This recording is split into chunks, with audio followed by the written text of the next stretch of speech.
Shrewsbury-based architects Arrol and Snell are at the forefront of sustainable development in architecture. But in an increasingly disposable society, what are the benefits of using sustainable materials? I think the most sustainable thing you can do with a building is to build a building that lasts for a very, very long time, whilst at the same time is capable of being altered and adapted without too much discoloration. And if you think about it, the most sustainable buildings that we've got are our oldest and often frequently our most beautiful buildings. Another aspect is the care that we take in making the buildings.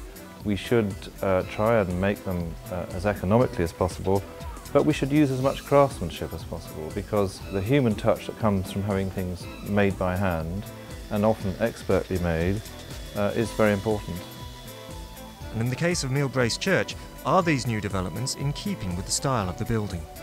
So this is a Gothic building, but it's a building of today. And the features of it are inspired by Gothic buildings, but they're not a direct copy of them. I mean, if you look at that wonderful great big window that's a sort of curved triangle, that's not like anything that a medieval mason actually did. It isn't a copy, but it's inspired by the work of medieval masons. And if we drop down and then look at the buttresses round the building, they are inspired by medieval buttresses, but no medieval mason, as far as I know, ever did curved buttresses like that. And there's various other ways in which this is very much a building of today. It's a building that's grown from the inside. The windows come where they're needed, as they do in a cottage or in folk architecture, if you like. A very modern concept, but something that people have actually been doing on the quiet for hundreds of years.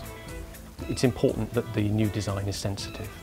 It doesn't mean to say it has to be traditional or modern, but it needs to be well thought out.